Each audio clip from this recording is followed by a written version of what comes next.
Bismillahirrahmanirrahim. Assalamualaikum warahmatullahi wabarakatuh. Alhamdulillah.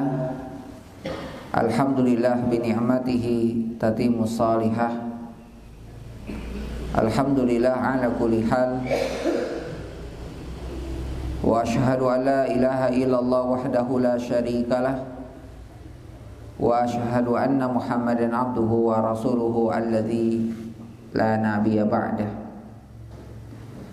Ya ayyuhalladzina amanu taqullaha haqqa tuqatih wa la tamutunna illa wa antum muslimun.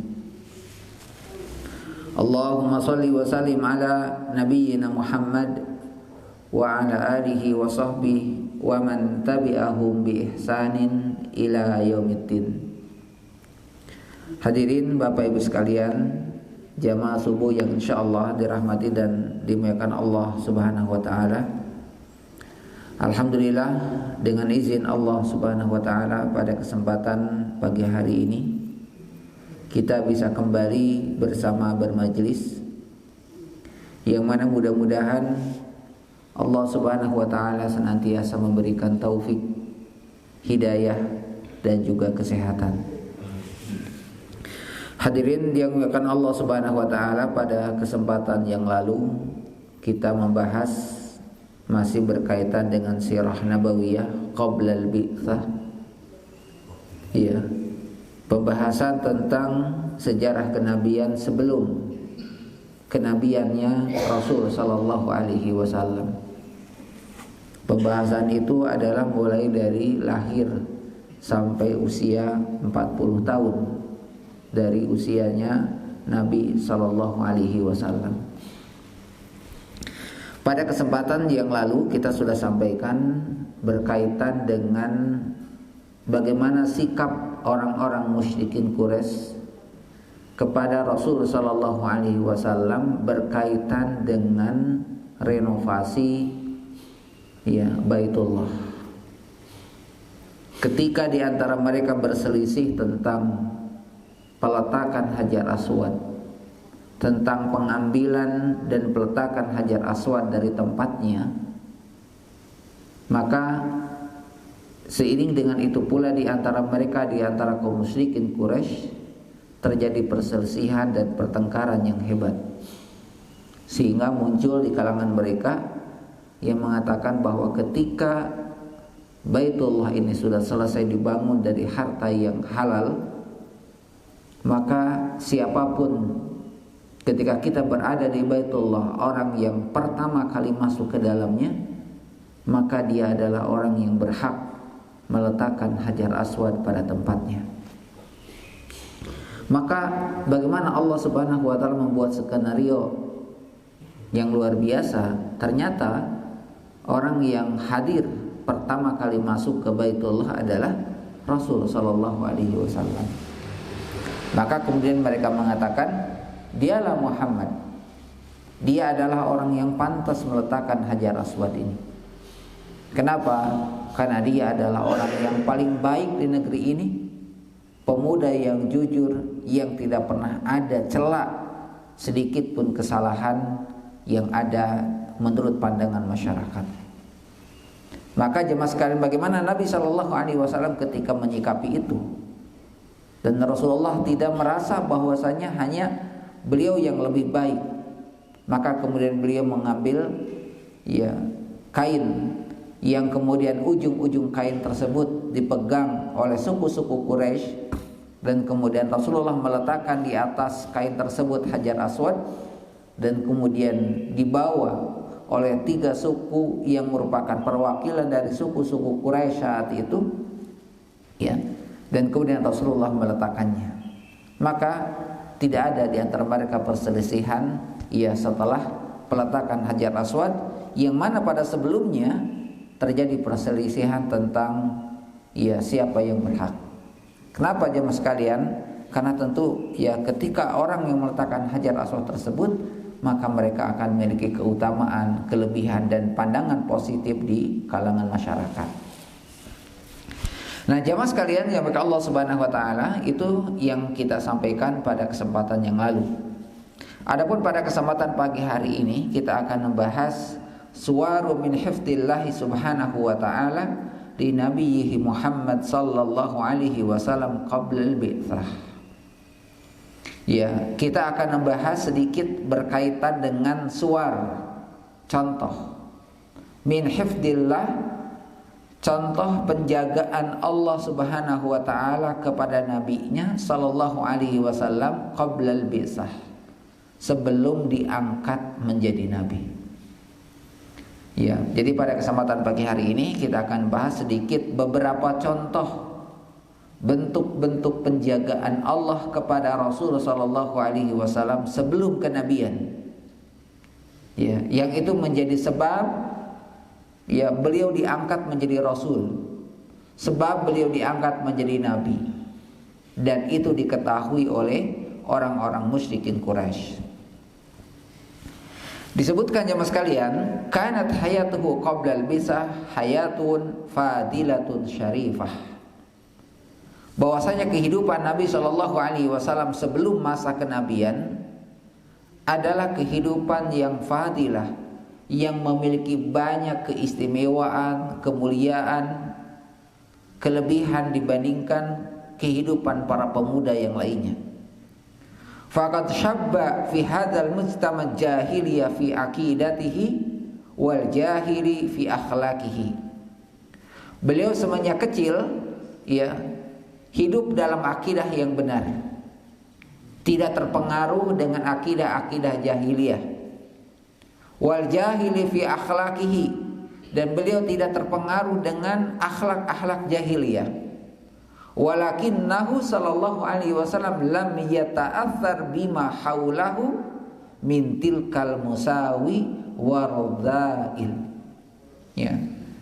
Jadi jemaah sekalian, bahwasanya Rasulullah sallallahu alaihi wasallam walaupun beliau hidup di tengah orang-orang musyrikin Quraisy, tapi beliau tidak terpengaruh baik dalam akidah, dalam akhlak, dalam ya moral, ya dengan akidah dan moral jahiliyah. Walaupun beliau dikelilingi oleh budaya agama ya yang ada di sekelilingnya. Dan jemaah sekalian yang Allah Subhanahu wa taala, dan ini bisa jadi ada di kita jemaah sekalian. Ya, ketika kita mendapati seorang anak muda bergaul di masyarakat, tetapi dia bisa jadi menjadi pembeda, menjadi hal yang beda di tengah-tengah para pemuda yang ada. Dan ini akan senantiasa ada, ya, akan senantiasa ada, ya. Maka jemaah sekalian yang Allah Subhanahu wa taala, maka di antara bentuk-bentuk keistimewaan Rasulullah sallallahu alaihi wasallam yang itu menunjukkan tentang bagaimana Allah Subhanahu wa taala menjaga Rasulullah sallallahu alaihi wasallam, di antaranya yang pertama adalah kana yahtakiru hadzal asnam allati ya'buduha qaumahu. Di antaranya adalah beliau orang yang tidak pernah menghina patung-patung, berhala-berhala yang disembah oleh kaumnya. Kenapa jemaah sekalian? Nanti di dalam beberapa riwayat Rasulullah SAW dikatakan bahwa Rasulullah melarang menghina, menjelek-jelekan patung, Tuhan, berhala-berhala mereka. Kenapa kita tidak boleh menghina, menjelek-jelekan berhala-berhala mereka?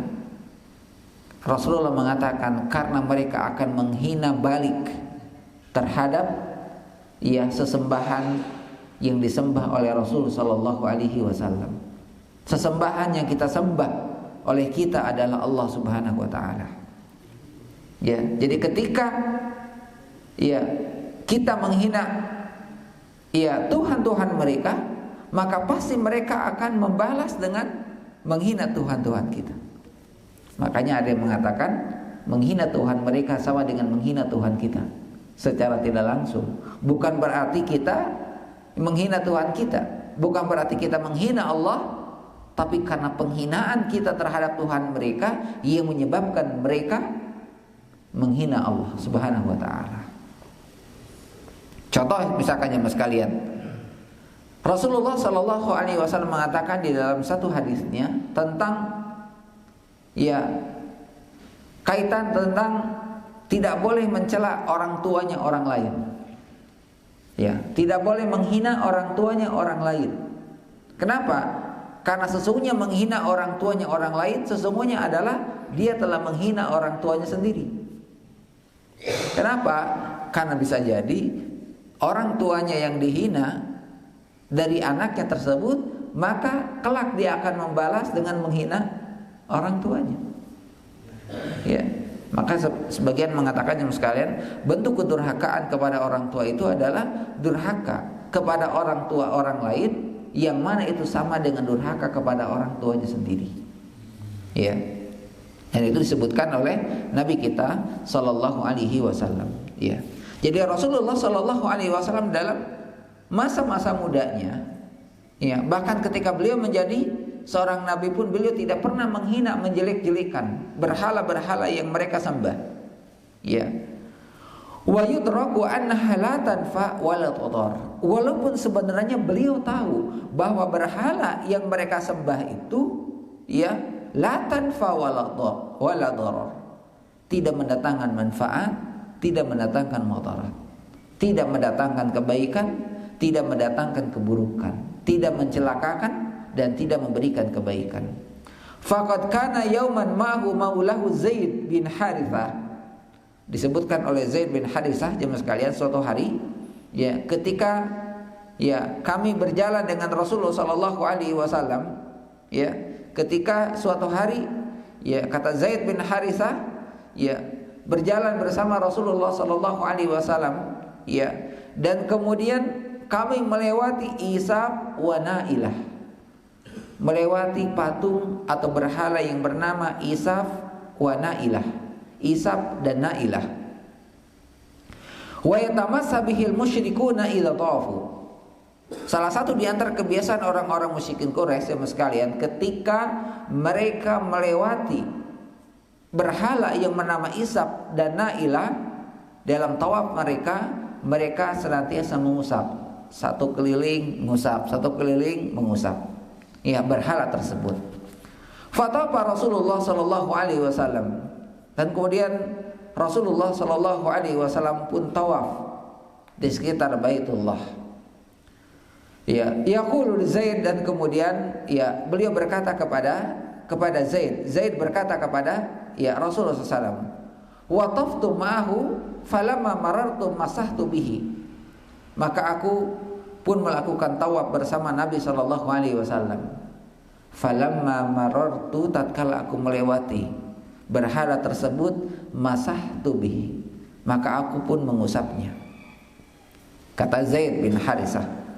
Faqala Rasulullah sallallahu alaihi wasallam, maka ketika Rasulullah melihat Zaid bin Harithah setelah tawaf beliau mengusap berhala tersebut, Rasulullah mengatakan, la tamassu, jangan kau usap.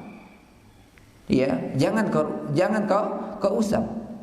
Fakultu fi nafsi, maka aku berkata dalam diriku, kata Zaid bin Harithah, bandel lah ini Zaid bin Harithah ini sekalian, la amassannuhu hatta anzuru ma yakun. Ya, maka aku tetap mengusapnya karena aku ingin melihat apa yang akan terjadi kepada diriku ketika aku mengusap berhala tersebut. Jadi dia ingin tahu, ya, kira-kira kalau mengusap itu apa dampaknya gitu kan. Ya, mau tahu itu sekalian. Ya, namanya anak muda itu sekalian, ya. Famasahtuhu, maka aku pun mengusapnya. Nah, ini ketika Rasulullah sebelum menjadi seorang rasul kan. Faqala Rasulullah sallallahu alaihi wasallam, maka Rasulullah mengatakan, alam tanha, bukankah aku telah larang supaya kamu tidak mengusap berhala itu? Maka apa yang kata beliau, jemaah sekalian, kata Zaid bin Harithah, beliau mengatakan, fawalladzi akramahu wa anzala ilal kitab mastalama sanaman hatta akramahu Allahu billadzi akramahu wa anzala alaihi. Maka Zaid mengatakan, jemaah sekalian, demi Allah yang telah memuliakan, menurunkan risalah kepadanya, kepada Rasulullah sallallahu alaihi wasallam, aku tidak pernah melihat Rasulullah sallallahu alaihi wasallam memegang, apalagi memuliakan, menyembah berhala tersebut, ya, sampai turun Alkitab, sampai turun Al-Quran. Jadi sebelum Al-Quran saja turunnya sekalian, kata Zaid bin Harisah mengatakan bahwasanya aku belum pernah melihat Rasulullah Sallallahu Alaihi Wasallam mengusap-ngusap berhala, apalagi sampai menyembahnya. Maka di sini jemaah sekalian, dari sisi akidah Nabi Sallallahu Alaihi Wasallam itu sudah selamat dari masa mudanya. Nah, ini bagaimana Allah Subhanahu Wa Taala menjaga Rasul Sallallahu Alaihi Wasallam. Ya, ketika Allah akan menjadikan seorang Rasul, maka Allah mesti menjaga dari sejak kecilnya. Kemudian contoh yang lainnya sekalian, bentuk penjagaan Allah Subhanahu Wa Taala kepada nabinya sebelum kenabian adalah lam yashrab khamran qattun. Rasulullah Sallallahu Alaihi Wasallam itu adalah seorang pemuda yang hidup di tengah kalangan pemuda-pemuda Quraisy, tetapi tidak pernah terpengaruh sampai-sampai dikatakan sama sekalian lam yashrab khamran qattun. Rasulullah tidak pernah meminum khamr sedikit pun. Ya. Wala tarfa fahisyah. Bahkan Rasulullah tidak pernah mendekati perbuatan-perbuatan kemaksiatan. Tidak pernah mendekati hal-hal yang bisa mendekati kemaksiatan. Wala syaraka fi maisir. Tidak pernah terlibat dalam judi. Aw lahun abis batil. Atau tidak pernah terbawa oleh permainan senda gurau yang tidak berguna. Ma'annahu kana yukhalitu qaumahu. Padahal Rasulullah itu bergaul, berinteraksi dengan kaumnya. Wa ya'ishu ma'ahum, hidup bersama mereka. Wa yusyarikuhum fi sa'iri umurihi ma'adiyah al-mubahah. Jadi Rasulullah itu jemaah sekalian hidup di tengah kalangan masyarakat biasa, tapi Rasulullah tidak sedikit pun terpengaruh dengan kebiasaan buruk orang-orang musyrikin Quraisy. Ya. Jadi jemaah sekalian yang Allah Subhanahu Wa Taala, kadang ada orang yang mungkin hidup bergaul dengan perokok, tapi dia tidak merokok. Ada yang seperti itu sekalian. Ya. Maka begitu juga dengan Nabi kita Sallallahu Alaihi Wasallam. Walaupun bergaul di tengah masyarakat secara umum mereka suka main judi. Ya, masyarakat umum musyrikin Quraisy suka melakukan perbuatan-perbuatan yang tercela, melakukan maksiat, minum-minuman, tapi Rasulullah Sallallahu Alaihi Wasallam sangat terjaga di masa-masa itu. Ya. Ya, ini diantara sekalian. Ya. Kemudian jemaah sekalian, kanat hunaka ismatun tahmihi minal masawil khalqiyah. Ya, ada kemaksuman. Maksum itu jemaah sekalian, ya, terjaga dari perbuatan buruk, ya. Ada kemaksuman yang menjaganya dari kesalahan-kesalahan. Dan memang jemaah sekalian, semua para nabi itu maksum, terjaga dari kesalahan-kesalahan. Ya, tapi bukan berarti bahwasanya supaya maksum kemudian para nabinya diasingkan hidup sendiri, tidak. Justru maksumnya adalah di tengah-tengah orang-orang musyrikin Quraisy melakukan kemaksiatan kepada Allah Subhanahu wa taala. Ya, sebagaimana dikatakan jemaah sekalian di dalam Sahih Bukhari dari sahabat Jabir bin Abdullah radhiyallahu anhu. Ya, sebagaimana disebutkan oleh sahabat Jabir bin Abdullah yang disebutkan oleh Imam Bukhari, ya, beliau mengatakan, lama bunyatil Ka'bah zahaba Nabi sallallahu alaihi wasallam wa Abbas yantaqilanil hijarah. Ya, dikatakan jemaah sekalian oleh sahabat Jabir bin Abdullah bahwasanya tatkala Rasulullah sallallahu alaihi wasallam ikut serta di dalam membangun Ka'bah, tatkala beliau ikut serta di dalam membangun Ka'bah dan beliau bersama Abbas itu adalah pamannya, mengangkat bebatuan, memindahkan bebatuan.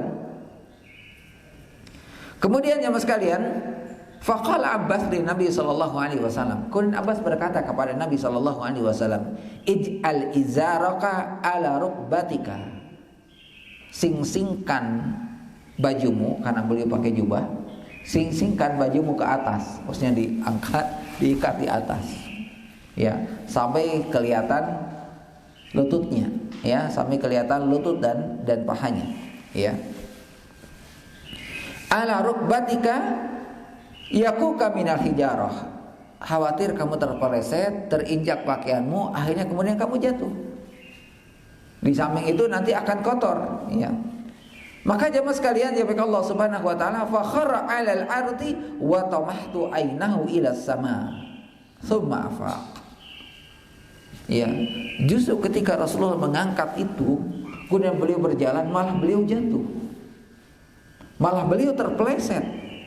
Ya, malah beliau terpeleset. Maka setelah itu aku tidak pernah lagi mengangkat kain sarungku. Ya, artinya apa? Tidak pernah lagi terlihat auratku. Nah, ini bagaimana Allah Subhanahu wa taala menjaga Nabi sallallahu alaihi wasallam. Ya, jadi ketika Abbas mengatakan kepada Rasulullah dalam bekerja, sing-singkan pakaianmu. Nanti khawatirnya pakaian itu terinjak dan kamu jatuh. Justru ketika dising-singkan, ketika diangkat malah beliau jatuh. Apa sebabnya? Salah satu sebabnya adalah karena terbukanya aurat yang menyebabkan Allah menjatuhkan beliau supaya beliau menurunkannya. Nah, ini yang kedua, yang sekalian, ya. Yang ketiga bahwasanya di antara bentuk ya penjagaan Allah Subhanahu wa taala kepada Rasul sallallahu alaihi wasallam. Yang keempat, yang sekalian, contoh yang lain yang dikatakan oleh Ali bin Abi Thalib radhiyallahu anhu. Sami'tu Rasulullah sallallahu alaihi wasallam yaqul, kata Ali bin Abi Thalib, aku pernah Rasulullah sallallahu alaihi wasallam mendengar, ya, beliau berkata, ya, aku pernah mendengar Rasulullah sallallahu alaihi wasallam berkata, ma hamamtu bi syai'in mimma kana ahlul jahiliyah. Ya, kata Ali bin Abi Thalib mengatakan, ya, bahwasanya Rasulullah mengatakan, saya tidak pernah berniat melakukan sesuatu perbuatan jahiliyah. Tidak ada keinginan untuk meniru, mencontoh apa yang dilakukan mereka. Ya. Kemudian yahummuna bihi minal ghina ila lailatain. Bahkan aku tidak pernah, ya, ada keinginan untuk mendengarkan nyanyian-nyanyian, hiburan nyanyian. Ya, mungkin bahasa kita madangdutan lah gitu kan. Musik-musik gitu kan. Tidak pernah, ya, aku menghadiri acara-acara itu illa lailatain, kecuali 2 malam saja. Kata Rasulullah, aku tidak pernah menghadiri acara-acara itu kecuali 2 malam saja. Kecuali 2 waktu saja. Kiltahuma asamanillah subhanahu wa ta'ala fihima. Tetapi walaupun aku melihat hal itu dalam 2 malam tersebut, Allah subhanahu wa ta'ala, ya, tetap menjagaku. Ya. Qultu, maka aku katakan, lailatan li ba'din, ya, suatu malam yang sekalian, kata Nabi sallallahu alaihi wasallam, ya, di pinggiran kota Mekah ada acara nikahan, ya, ada acara nikahan, wa nahnu fi riayati ghanam ahluna, ya, dan kemudian di sore hari, ya, di sore harinya aku menitipkan binatang ternak ini kepada teman, ya, yang sama-sama mengembala, kata Nabi sallallahu alaihi wasallam. Jadi beliau mengatakan, saudaraku, saya titip dulu ini, saya mau ke kampung sebelah, maksudnya mau nonton itu Rasulullah sallallahu alaihi wasallam itu, iya. Kemudian jemaah sekalian, faqala bala, iya. Ya. Fadakhaltu hatta idza jita awalu dari min daril Makkah. Maka kemudian aku mendekati kampung tersebut, ya, mendekati kampung tersebut untuk melihat acara tersebut. Karena acara belum dimulai, kemudian beliau duduk bersandar, ya, di pohon. Ya, karena beliau seharian bekerja, ya, mengembala, kemudian malamnya ingin lihat hiburan. Ya, kemudian karena belum dimulai, kemudian dia duduk bersandar. Saat duduk bersandar tersebut, Allah Subhanahu wa taala, ya, menjadikan Rasulullah mengantuk. Akhirnya beliau tidur sampai pagi hari. Ketika pagi hari bangun, ternyata acaranya sudah selesai. Ya, jadi Allah tidurkan Rasulullah Shallallahu Alaihi Wasallam. Ya, kemudian jemaah sekalian, beberapa hari kemudian, ya, ada lagi acara di kampung sebelah. Maka ada keinginan lagi, Rasulullah ingin melihatnya karena kemarin penasaran itu kan, mau nonton, dah jadi, kenapa? Tidur. Ya, Rasulullah merasanya tidur karena kecapean. Mau nonton lagi jemaah sekalian, ternyata Allah Subhanahu Wa Taala kembali menidurkan beliau, ya, dengan tujuan adalah agar Rasulullah tidak melihat dan mendengarkan hal tersebut. Ya. Nah ini ya luar biasa mas sekalian. Ya samalah misalkan kalau kita mau nonton bola tengah malam gitu kan, tiduran dulu supaya nanti bisa nonton ya. Begitu tiduran kan, begitu bangun subuh selesai. Ya, begitu bangun sudah selesai acaranya. Ya. Dan ini kata Nabi kita Shallallahu Alaihi Wasallam bahwa ya aku tidak pernah ya ada keinginan untuk menonton hal-hal seperti itu. Ya, kenapa? Setelah terjadi peristiwa tadi, ya, ketika aku ada keinginan, tapi Allah tidurkan sebelumnya, ya, sampai aku terselamatkan untuk melihat, menyaksikan, mendengar hal-hal tersebut. Ini kata, ya, Nabi kita Shallallahu Alaihi Wasallam yang dikatakan oleh Ali bin Abi Thalib radhiyallahu anhu. Ya, jamaah sekalian yang Allah Subhanahu Wa Taala, dan itu berulang sampai 2 kali. Tapi bagaimana Allah Subhanahu Wa Taala ya disebutkan oleh Nabi kita Shallallahu Alaihi Wasallam, ya faqala ma fa'altu faqultu li syai' ya wa fa wallahi ma hamamtu wa la antu ba'daha li syai'in min dzalika. Maka setelah kejadian itu aku tidak pernah ada keinginan lagi untuk melihat, mendengar, menyaksikan ya hal tersebut, ya hatta akramani Allahu azza wa jalla bi nubuwwatihi, sampai aku dijadikan menjadi seorang nabi, sampai aku dimuliakannya menjadi seorang nabi, aku terselamatkan dari hal-hal seperti itu, kata Rasulullah sallallahu alaihi wasallam. Ya. Yang lainnya mas sekalian, ya disebutkan di antara bentuk penjagaan Allah Subhanahu wa taala kepada Rasulullah sallallahu alaihi wasallam, yaqulul, ya, dikatakan oleh Jubair bin Mut'im, ya, oleh sahabat Jubair bin Mut'im, ya, adlattu ba'iran li yauman Arafah. Pada hari Arafah unta saya tersesat. Kata Zubair bin Mut'im, maka saya mencarinya dan saya mendapati Rasulullah sallallahu alaihi wasallam berdiri bersama manusia di Arafah. Ya. Jadi kata Zubair bin Mut'im, suatu hari saya kehilangan ya kendaraannya, ya, kehilangan untanya, maka saya mencarinya. Dalam pencarian akhirnya aku menemui Rasulullah sallallahu alaihi wasallam ya bersama orang-orang berada di Arafah, ya, berada di Arafah, ya. Maka jemaah sekalian, jemaah Allah Subhanahu wa taala, faqultu hadza minal humus fama sya'nahu ma huna. Ya, maka kemudian Jubair mengatakan, ya, Jubair mengatakan bahwasanya, ya, padahal beliau itu adalah berasal dari Hunash, berasal dari Quraisy. Mengapa beliau tidak berkumpul, ya, bersama orang-orang Quraisy di Muzdalifah? Karena orang-orang Quraisy berkumpulnya di Muzdalifah, sementara Rasulullah berkumpulnya di Arafah. Ya, Muzdalifah, ya. Rasulullah berkumpul di Arafah bersama orang-orang, sementara orang-orang Quraisy berada di Muzdalifah. Yang kata Zubair bin Mut'im, kenapa kamu tidak berkumpul dengan sesama daerahmu? Kenapa kamu harus memisahkan di sini? Ya. Maka jemaah sekalian, jemaah Allah Subhanahu wa taala, maka ya yang demikian itu kenapa? Karena orang-orang Quraisy wukuf di Muzdalifah pada hari Arafah. Jadi orang-orang Quraisy itu melakukan wukufnya itu di Muzdalifah, bukan di Arafah. Maka ya Apa yang dikatakan oleh Zubair bin Mut'im, maka di sini juga bagaimana Allah menjaga Rasulullah Sallallahu Alaihi Wasallam bahwa wukuf itu bukan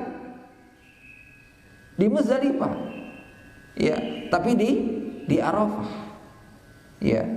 Dan itu sampai sekarang ya mas sekalian, ya wukuf itu di Arafah, ya, makanya disebutkan al-hajju Arafah, haji itu Arafah, yang menunjukkan bahwa salah satu bentuk kesempurnaan seseorang melaksanakan ibadah haji itu ketika mereka bisa wukuf di Arafah, ya, bisa wukuf di Arafah, ya. Jadi orang-orang Quraisy itu salah melakukan ibadahnya, malah wukufnya di Muzdalifah, sementara orang-orang yang lainnya, ya, mereka melakukannya di Arafah, ya. Sehingga kemudian ketika Zubair bin Uwaim mengatakan, kenapa kamu tidak kumpul dengan mereka, yang mana mereka itu ada orang-orang Quraisy yang berasal dari Mekah, kenapa kamu tidak berada di dalamnya? Jemaah sekalian, jemaah Allah Subhanahu wa taala, ini di antara bentuk penjagaan Allah Subhanahu wa taala kepada Rasul sallallahu alaihi wasallam, ya.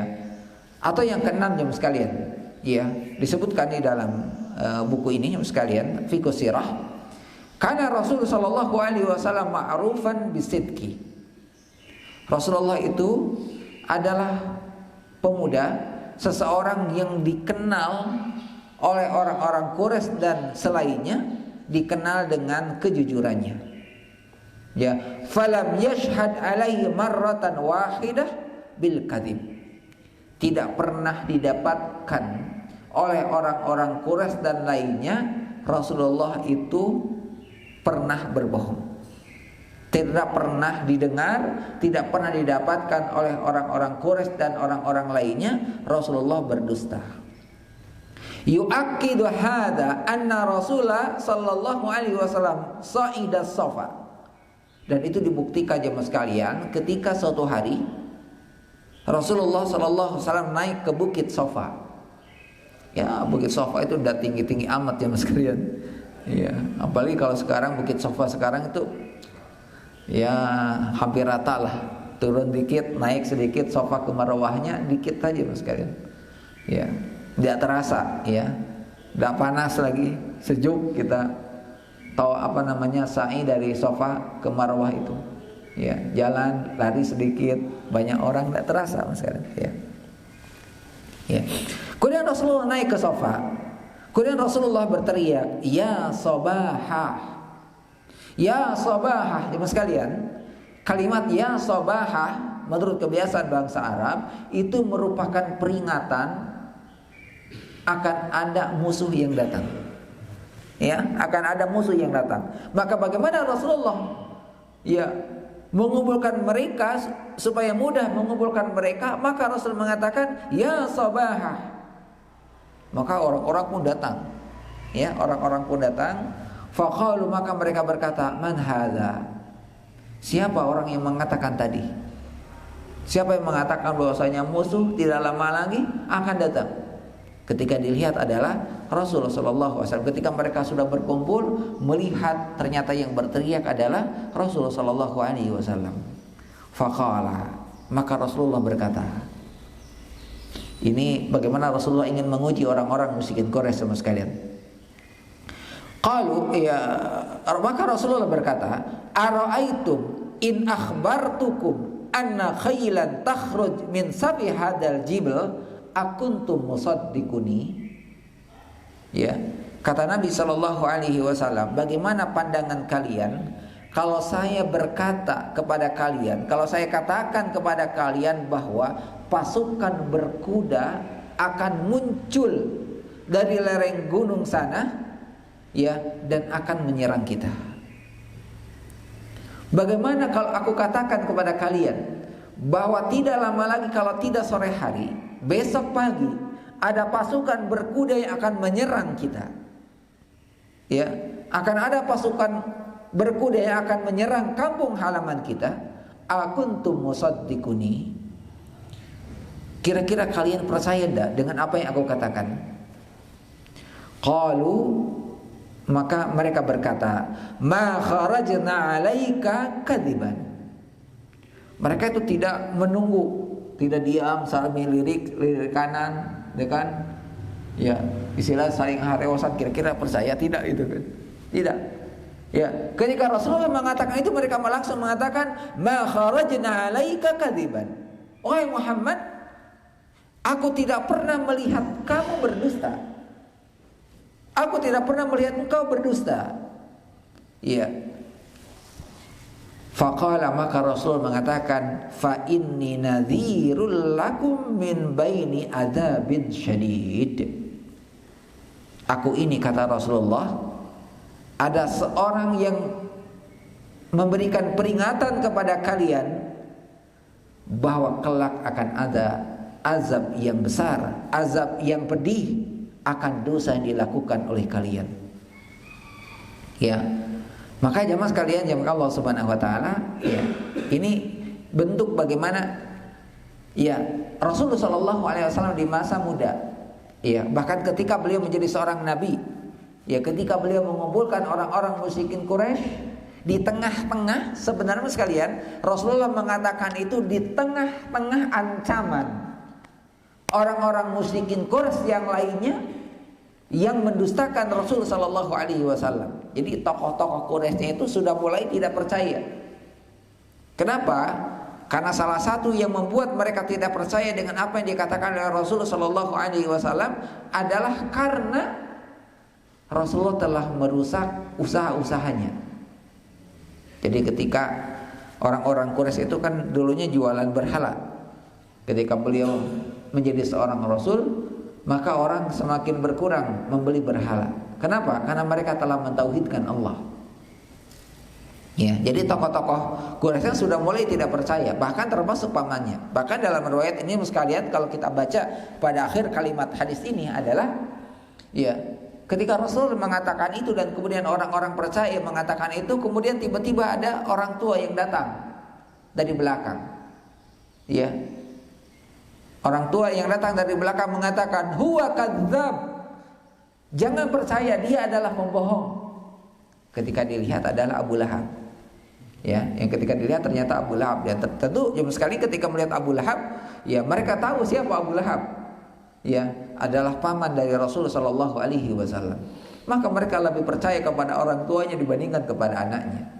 Maka disitulah mulai terkikis kepercayaan orang-orang Quraisy kepada Rasulullah Sallallahu Alaihi Wasallam. Ya, jadi mereka mengatakan, ketika Rasul mengatakan, bagaimana kalau aku katakan kepada kalian akan ada musuh besok pagi atau sore hari yang akan menyerang kampung halaman kita? Mereka langsung mengatakan tanpa berpikir panjang, ma kharajna 'alaika kadziban. Aku tidak mendapati kamu menjadi orang yang pendusta, bal anta ma'rufun bisidqi min sagirika. Ya, bahkan kamu itu sangat dikenal kejujurannya min sagirika, dari sejak kecil. Nah, ini orang-orang Quraisy termasuk kepada ya Rasulullah Shallallahu Alaihi Wasallam. Ini diantara contoh ya bentuk contoh penjagaan Allah kepada Rasulullah Shallallahu Alaihi Wasallam ketika beliau akan diangkat menjadi seorang Rasul sekalian. Ya, terakhir yang sekalian, takhud mimma sabaq. Ya, kira-kira apa faedah yang bisa kita dapatkan dari kisah penjagaan Allah Subhanahu wa taala kepada Rasulullah sallallahu alaihi wasallam? Pertama jemaah sekalian, anna Nabiya sallallahu alaihi wasallam kana muta'ammitan bi khasail basyari kulliha. Bahwasanya Rasulullah itu ya, beliau itu sama seperti yang lainnya, ya, karakteristik sifat-sifat kemanusiaan itu sama dengan yang lainnya, ya. Jadi Rasulullah Shallallahu Alaihi Wasallam itu memiliki sifat dan karakter kemanusiaan sama dengan yang lainnya. Cuma ya tentu beliau memiliki karakter yang positif. Fahuwa syabun kasairi syabab. Ya, bahkan beliau ini adalah anak muda seperti anak muda yang lainnya, gaul, ya, bekerja, mengembala, berjualan, menikah, berkeluarga, sama dengan yang lainnya, ya. Yukhalitul qaum wa yata'amalu ma'ahum. Beliau bergaul, berinteraksi, ya, bersosialisasi dengan masyarakat bekerja sama dengan mereka, ya. Tetapi yang membedakan Rasulullah Sallallahu Alaihi Wasallam adalah sifat akhlaknya, sifat kebaikannya. Salah satu di antara akhlak terpujinya adalah sifat kejujuran yang dimiliki oleh Rasulullah Sallallahu Alaihi Wasallam. Ya, ini di antara faidahnya. Yang kedua, jemaah sekalian, di antara faidahnya adalah annallaha subhanahu wa ta'ala qad asamahu min jami'i madahiril inhirab. Bahwasanya Rasulullah Sallallahu Alaihi Wasallam dijaga oleh Allah Subhanahu Wa Taala dari segala ya perbuatan-perbuatan yang miring, perbuatan-perbuatan yang jelek, maksum dengan cara ya dijauhkannya dari kesalahan-kesalahan oleh Allah Subhanahu Wa Taala. Ya, maksum. Ya. Kemudian jemaah sekalian, ya, ini yang kedua. Jadi Rasulullah Shallallahu Alaihi Wasallam itu terjaga dari perbuatan-perbuatan tercela, perbuatan-perbuatan negatif di kalangan masyarakat, ya, sehingga kemudian beliau terhindar dari pelanggaran-pelanggaran ya sosial kemasyarakatan. Ini di antara bentuk ya faidah ataupun ya faidah daripada ya hal tadi yang sudah kita sebutkan. Yang ketiga jemaah sekalian, ya annahu ashun fi syababihi mutamayyizan bi akhlaqil hasanatil fadilati.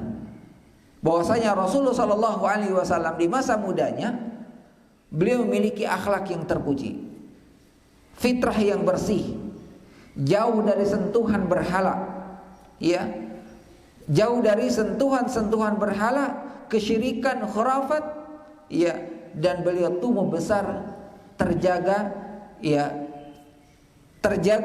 dari keburukan dan terkenal dengan sifat jujur dan amanah. Ini di masa mudanya Rasulullah Sallallahu Alaihi Wasallam. Ya. Kemudian yang keempat jemaah sekalian, ya, faedah yang bisa kita dapatkan adalah wujudu hadhihi sifat fi Rasul sallallahu alaihi wasallam ya bi inayati ilahiyah. Ya, adanya sifat-sifat terpuji dari diri Rasul sallallahu alaihi wasallam ya dengan inayah ilahiyah, dengan bantuan bimbingan Allah Subhanahu wa taala. Jadi jemaah sekalian, ya, kenapa Rasulullah memiliki sifat-sifat seperti itu? Karena beliau mendapatkan inayah, bimbingan dari Allah Subhanahu wa taala. Maka ini juga menjadi menjadi pembela kepada diri Rasulullah sallallahu alaihi wasallam, ya, dari gunjingan orang musyrikin kepada Rasulullah sallallahu alaihi wasallam di masa mudanya. Ya. Jadi mereka tidak ada celah untuk menjelekkan Nabi sallallahu alaihi wasallam, kecuali mereka melakukan itu karena ada paksaan dari tokoh-tokoh Quraisy yang membenci kepada Rasul sallallahu alaihi wasallam, paksaan dan ancaman dari pemuka Quraisy ya kepada Rasul sallallahu alaihi wasallam. Jamaah sekalian, jamaah Allah Subhanahu wa taala, ya, kemudian faedah yang lain, ya, bahwa dalam beberapa riwayat jemaah sekalian dikatakan, ya, ankarul ulama ar-riwayah allati tushiru ila anna Rasulullah SAW kana yashhadu ma'al musyrikin. Jadi jemaah sekalian, ada sebagian para ulama hadis yang mengatakan bahwa riwayat yang menjelaskan bahwa Rasul sallallahu alaihi wasallam pernah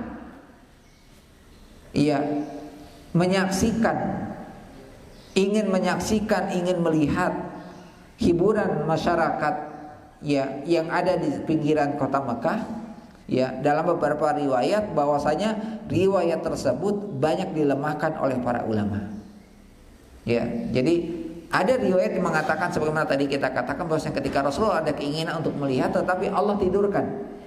Sebagian para ulama mengatakan bahwasanya hadis itu adalah hadis yang lemah.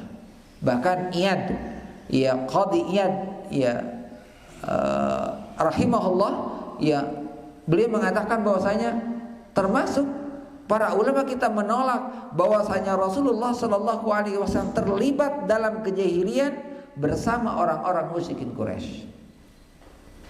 Jadi para ulama kita mengatakan yang sekalian bahwasanya mereka itu menolak ya riwayat yang mengatakan bahwasanya Rasulullah Shallallahu Alaihi Wasallam ikut serta dalam kebiasaan-kebiasaan itu. Nah, jamaah sekalian, jamaah Allah Subhanahu Wa Taala, ini adalah fase pertama, ya, fase pertama sebelum kenabian, ya Rasulullah Shallallahu Alaihi Wasallam sampai beliau mendapati wahyu, maka bagaimana sifat akhlak dan karakteristik ya Rasulullah Shallallahu Alaihi Wasallam yang sangat mulia ya di hadapan ya orang-orang musyrikin Quraisy, tentu jemaah sekalian punya di hadapan Allah Subhanahu Wa Taala, karena semuanya itu adalah bimbingan dan inayah Allah Subhanahu Wa Taala. Maka pembahasan ini jemaah sekalian adalah merupakan pembahasan terakhir dari pembahasan yang pertama yang berkaitan dengan masa-masa sebelum kenabian Rasul Shallallahu Alaihi Wasallam dalam pasal yang pertama dalam kitabnya Sirah Nabawiyah yang berkaitan dengan ya perjalanan hidup Rasul Shallallahu Alaihi Wasallam, dari mulai lahir, kemudian menikah, bekerja, kemudian menikah, kemudian membangun Ka'bah, merenovasi Ka'bah, dan bagaimana ia pandangan masyarakat Quraisy kepada Rasul Shallallahu Alaihi Wasallam menjadi pandangan yang positif kepada beliau. Saya kira ini ya mas sekalian sebagai bentuk gambaran Nabi kita Shallallahu Alaihi Wasallam, bahwa sekali lagi bahwa ya apapun kondisinya di masyarakat yang jauh dari Allah Subhanahu Wa Taala, maka akan masih ada orang-orang yang memiliki sifat dan karakter-karakter yang baik, yang positif di tengah-tengah ya orang semakin jauh dari Allah Subhanahu Wa Taala. Maka dalam hadis Nabi kita dikatakan bahwasanya fatuba lil ghuraba, Islam datang dalam keadaan asing dan kembali akan asing. Fatuba lil ghuraba, maka berbahagialah orang-orang yang asing itu. Siapa orang-orang asing itu? Maka Rasulullah mengatakan orang-orang asing itu adalah orang-orang yang menghidupkan sunnah Nabi ketika mereka meninggalkannya. Itulah orang-orang asing ya. Saya kira ini mas sekalian, silakan kalau ada hal yang mau disampaikan.